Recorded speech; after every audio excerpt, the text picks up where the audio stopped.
Bonjour tout le monde et bon sabbat. Aujourd'hui,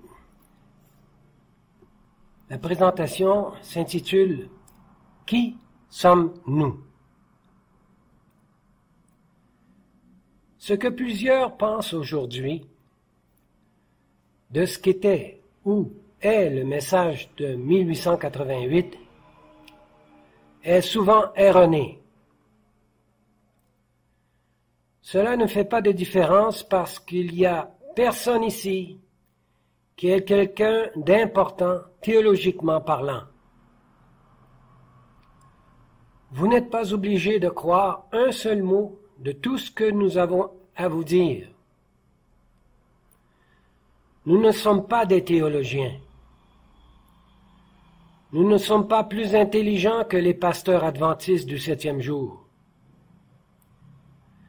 Nous sommes que des gens ordinaires qui avons découvert quelque chose, et cela, c'est tout un problème.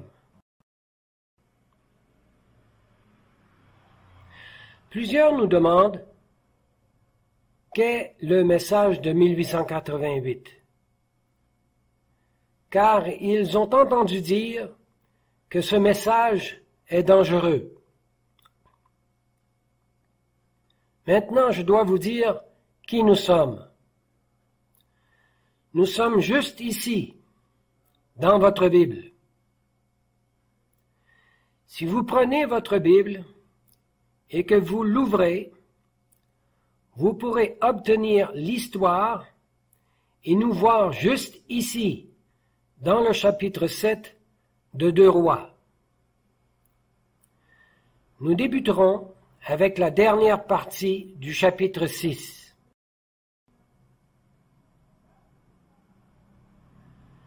Ce qui s'est passé est que la nation israélite s'est tellement rebellée contre Dieu et apostasiée qu'il fut obligé de retirer sa protection envers eux. L'armée syrienne environna la ville de Samarie. Et le siège fut si terrible que le peuple était réduit au cannibalisme.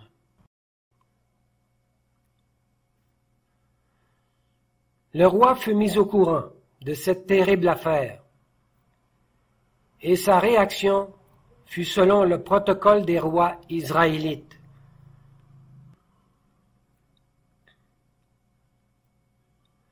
Celui qui doit être à blâmer pour ce désastre horrible doit être certainement Dieu lui-même, œuvrant à travers ses prophètes de malheur, disait-il.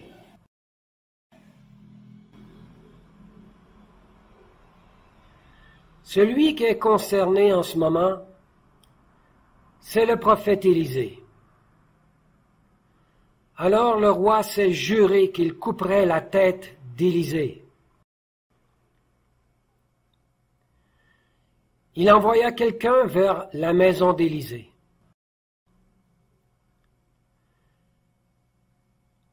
Élisée l'a vu venir de loin. Et il dit, on voit ça dans 2 Rois, chapitre 6, verset 32, « Voyez-vous que ce fils de meurtrier envoie quelqu'un pour m'ôter la tête? »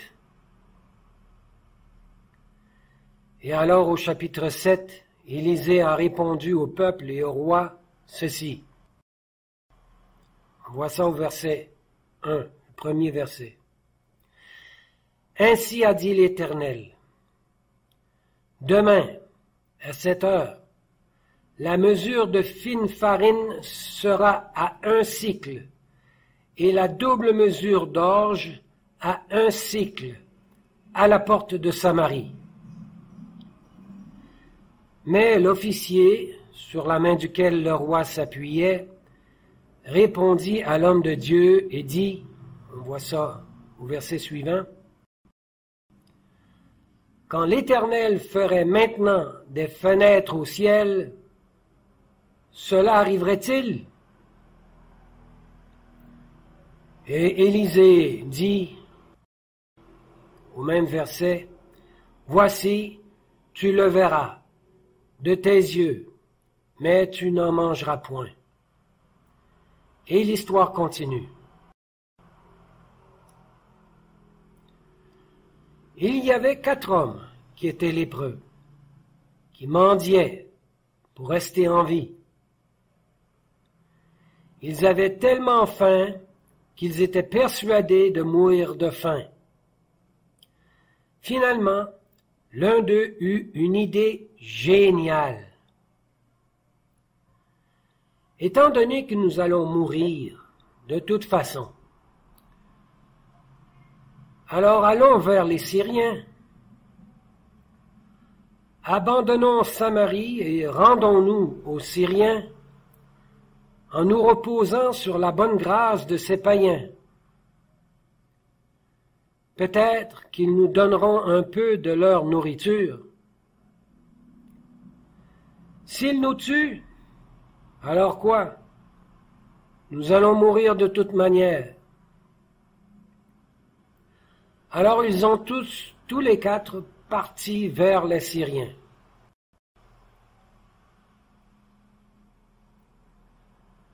Lorsqu'ils arrivèrent dans le camp des Syriens, à leur surprise, il n'y avait personne. Tout le monde était parti, en laissant le camp tel quel.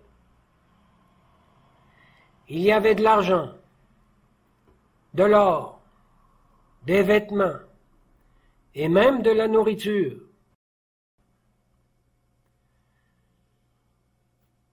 Ces 4 lépreux se sont empiffrés et même cachèrent de l'argent. Puis un peu de l'amour de Dieu s'est infiltré dans leur cœur. Ils se sont mis à penser au peuple de Samarie en disant, on voit ça au verset 9, « Nous ne faisons pas bien.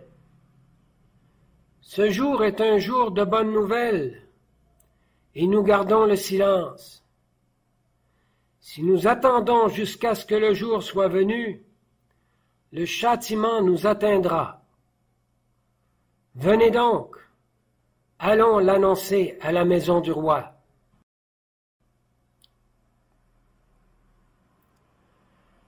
Ils s'en allèrent et appelèrent les gardes des portes de la ville.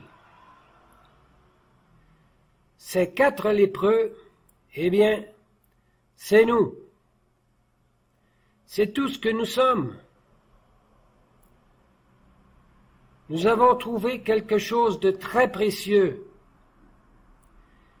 Il n'y a pas très longtemps de cela, quelques-uns d'entre nous annoncèrent aux gardiens des portes de la ville, en leur disant, « Dites au roi ce que nous avons trouvé. »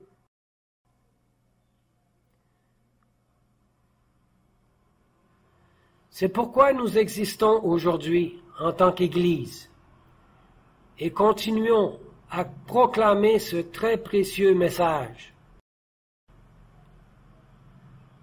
Selon l'histoire, les gardes des portes de la ville et les officiers du roi n'ont pas persécuté ces 4 lépreux pour leur avoir dit qu'ils avaient trouvé toute cette nourriture. Mais ils furent prudents. Ils ne les ont pas crus au début.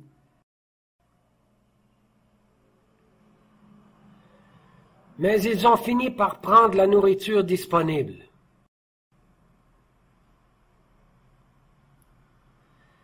Et il y eut une vente dans les rues de Samarie, et l'officier sur la main duquel le roi s'appuyait fut écrasé par le peuple et n'a jamais eu l'occasion de goûter à la nourriture.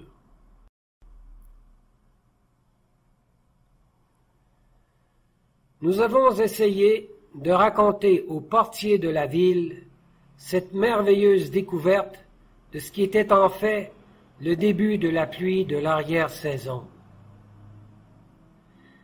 N'est-ce pas la chose pour laquelle nous prions depuis plusieurs générations, que Dieu nous envoie la pluie de l'arrière-saison? Ce message nous a été envoyé par la grande miséricorde du Seigneur. Mais il a été perdu dans les archives pendant de nombreuses années. Nous avons été privés de cette nourriture, qui est le message de 1888. Cette nourriture que le Seigneur voulait que nous donnions au monde. En fait, le Seigneur a commandé que ce message soit proclamé au monde entier et en premier à chaque membre de l'Église adventiste du 7e jour.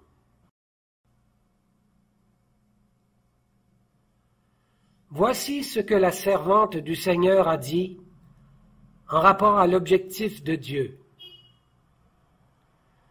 Que chaque Église adventiste du 7e jour devienne un endroit tellement rempli de la bonne nouvelle de l'Évangile que les gens ne diraient plus jamais que les adventistes prêchent continuellement sur la loi, mais ne prêchent pas Christ. C'était le plan de Dieu, que l'Église adventiste du 7e jour développe une réputation mondiale. Si vous voulez aller et entendre parler de la croix du Christ, si vous voulez découvrir à quel point l'amour agapé de Dieu est palpitant, alors allez à l'Église adventiste du 7e jour, et là vous l'entendrez. Voilà ce qu'était le plan de Dieu. C'était le plan de Dieu que chaque Église adventiste du 7e jour, même les petits groupes, seraient une lumière dans leur communauté qui attirerait les gens comme un aimant. Des endroits qui attireraient les gens avec un cœur honnête. Des églises populaires, de l'islam, de l'hindouisme, n'importe, même de l'athéisme, à étudier ce message si précieux.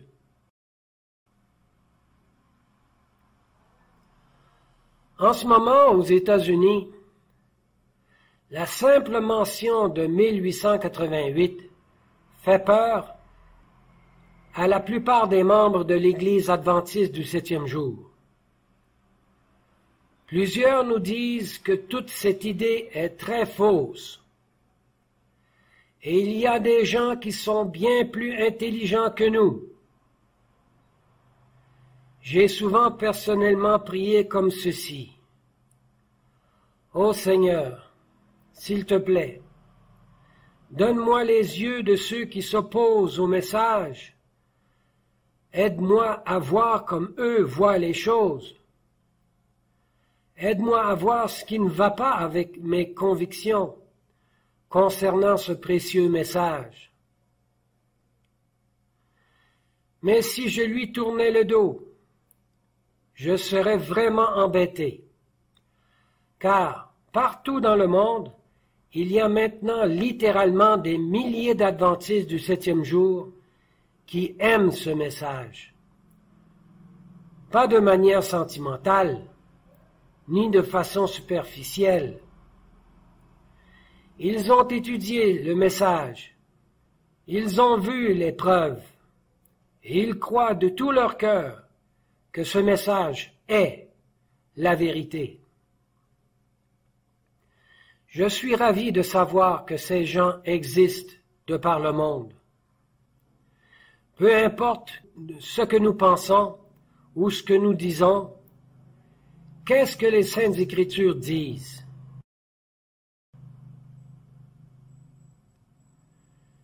Qu'est-ce que la servante du Seigneur a dit à propos de ce message? Il y a quelques années de cela, le comité du message de 1888 a déjà demandé aux dirigeants de la conférence générale ceci. S'il vous plaît, frères, faites une chose, laissez ce très précieux message être annoncé dans toutes les églises du monde, et s'il vous plaît, faites savoir à ces dernières ce qu'Ellen White a dit à ce sujet. C'est tout. Je ne crois pas que nous avons besoin de réunions de comités pour évaluer la question. Que le message doit simplement être proclamé sans entrave, sans être déformé, exactement et honnêtement tel quel. Même Ellen White l'a dit, que Dieu fera un miracle. Et je crois que cela est possible, que l'œuvre de Dieu puisse se terminer dans cette génération. Plusieurs se moquent de moi quand je dis cela. Je crois que le Seigneur peut terminer cette œuvre en très peu de temps, à partir du moment où son peuple sera prêt à coopérer avec lui. L'Église adventiste du 7e jour a un profond désir. Elle a faim pour quelque chose d'efficace. Nous partageons un vide d'âme commun, un désir ardent et cherchant avec de nombreux chrétiens sincères dans les églises évangéliques qui gardent le dimanche.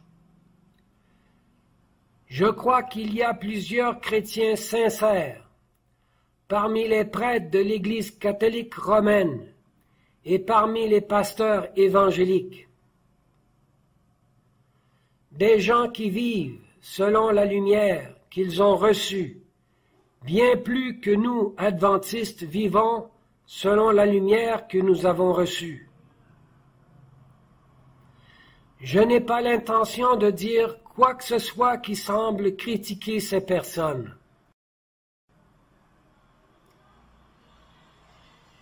Ils ne savent pas. Ils n'ont aucune idée du changement dans le ministère du Christ en tant que grand souverain sacrificateur, passant du premier appartement du sanctuaire céleste au deuxième appartement.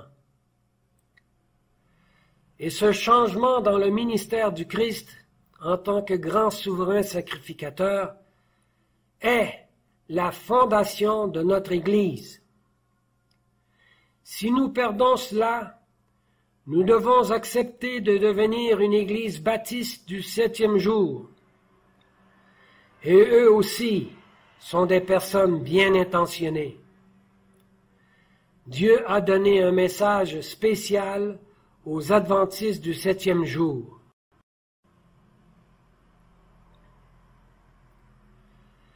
Il existe une organisation religieuse à Burlington, au Canada, qui se nomme Promise Keepers Canada. Un groupe d'hommes très sincères. Ils veulent être de meilleurs époux et de meilleurs pères. Mais ils ignorent que cette idée repose sur l'idée de l'Ancienne Alliance. L'Ancienne Alliance est notre promesse à Dieu. La Nouvelle Alliance est la promesse de Dieu envers nous. Alors cela fait toute la différence, comme l'Est est différent de l'Ouest, selon laquelle de ces deux concepts vous croyez.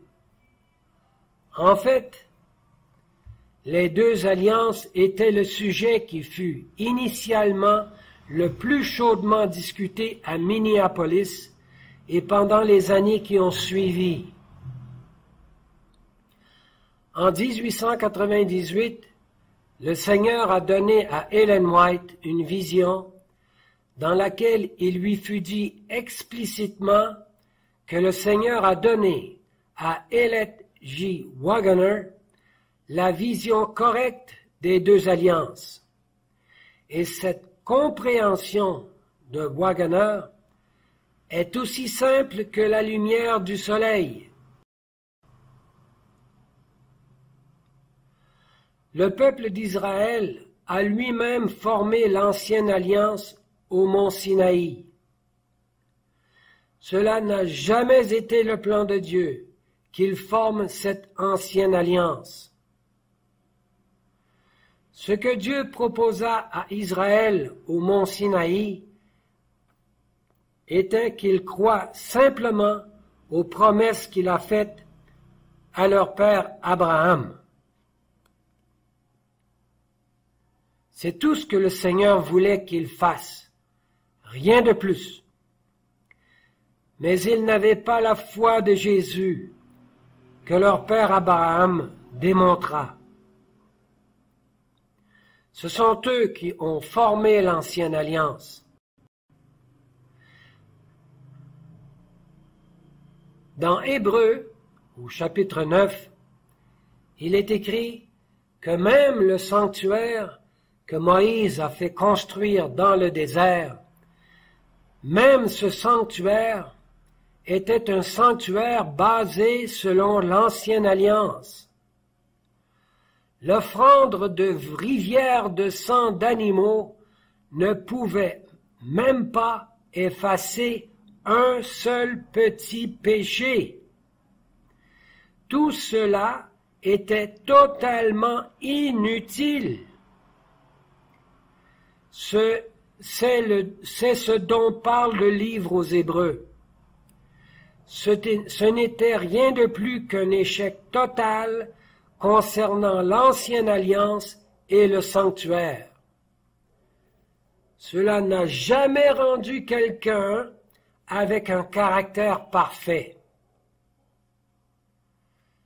Je vais vous lire 10 textes dans le livre aux Hébreux, où Paul met l'emphase sur le thème central du livre, qui est de vivre une vie sans péché, dans une chair comme la nôtre, une chair pécheresse. Voici le premier verset. Dans Hébreux, au chapitre 5, verset 9, nous lisons « Et, ayant été rendu parfait, il est devenu l'auteur du salut éternel pour tous ceux qui lui obéissent. » Il est en train de nous dire que même Jésus fut rendu parfait comme nous pouvons le devenir. Continuons.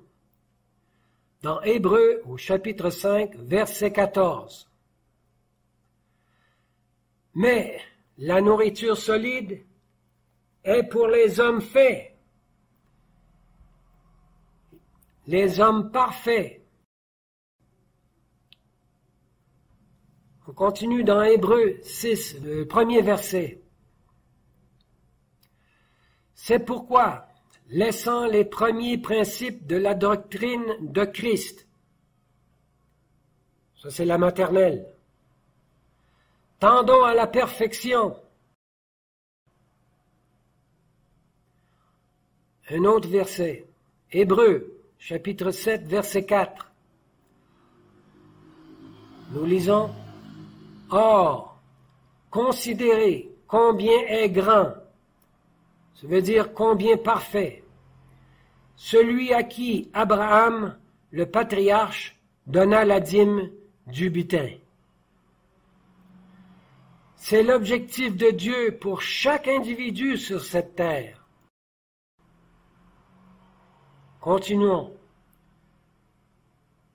Hébreux chapitre 7, verset 25. C'est pourquoi aussi il peut sauver parfaitement, ça veut dire rendre parfait, ceux qui s'approchent de Dieu par lui. c'est par Christ. Un autre verset, Hébreux, chapitre 7, verset 28. Mais la parole du serment qui a suivi la loi institue le Fils, on parle de Jésus, qui a été rendu parfait pour l'éternité. Il en est de même pour nous tous. Continuons. Hébreux, chapitre 9, verset 9. Nous lisons. Pendant lequel on offre des dons et des sacrifices qui ne peuvent rendre parfait. Je le relis la fin. Qui ne peuvent rendre parfait. Et on parle des dons et des sacrifices qu'on offrait dans le sanctuaire. Paul déplore le service lévitique, le magnifique temple construit par Salomon, et tout cela était inutile pour rendre quelqu'un parfait en caractère. Continuons. Hébreux chapitre 10, verset 1. Or, la loi ne peut jamais, par les mêmes sacrifices qu'on offre continuellement chaque année, et je le répète, par les mêmes sacrifices qu'on offre continuellement chaque année, rendre parfaits ceux qui s'approchent de ces sacrifices. Par exemple, le jour des expiations, ce grand jour qu'on célèbre une fois par année, qu'on appelle le Yom Kippour, eh bien ce jour était inutile pour développer un caractère parfait chez un individu. C'est ce que Paul nous essaie de nous faire comprendre. Continuons. Hébreux, chapitre 11, verset 40. Nous lisons. Dieu, ayant pourvu à quelque chose de meilleur pour nous, afin qu'il ne parvinsse pas sans nous, à quoi? À la perfection. Tous ces personnages ont vaincu les désirs de la chair par la foi, alors qu'ils n'avaient pas remporté les biens promis. Nous aussi pouvons parvenir comme eux à la perfection. Et je vous lis le dernier. Nous trouvons cela dans Hébreux au chapitre 13, au versets 20 et 21. Je le lis. Que le Dieu de paix, qui a ramené d'entre les morts le souverain pasteur des brebis, notre Seigneur Jésus, par le sang d'une alliance éternelle, vous rendre accompli. Ce mot peut être traduit par parfait, vous rendre parfait en toute bonne œuvre, afin que vous fassiez sa volonté, faisant lui-même en vous ce qui est agréable devant lui par Jésus-Christ. Voici la prière de Paul qui s'applique aussi à nous aujourd'hui. Que le Dieu de paix nous ramène d'entre les morts par le sang d'une alliance éternelle. Amen.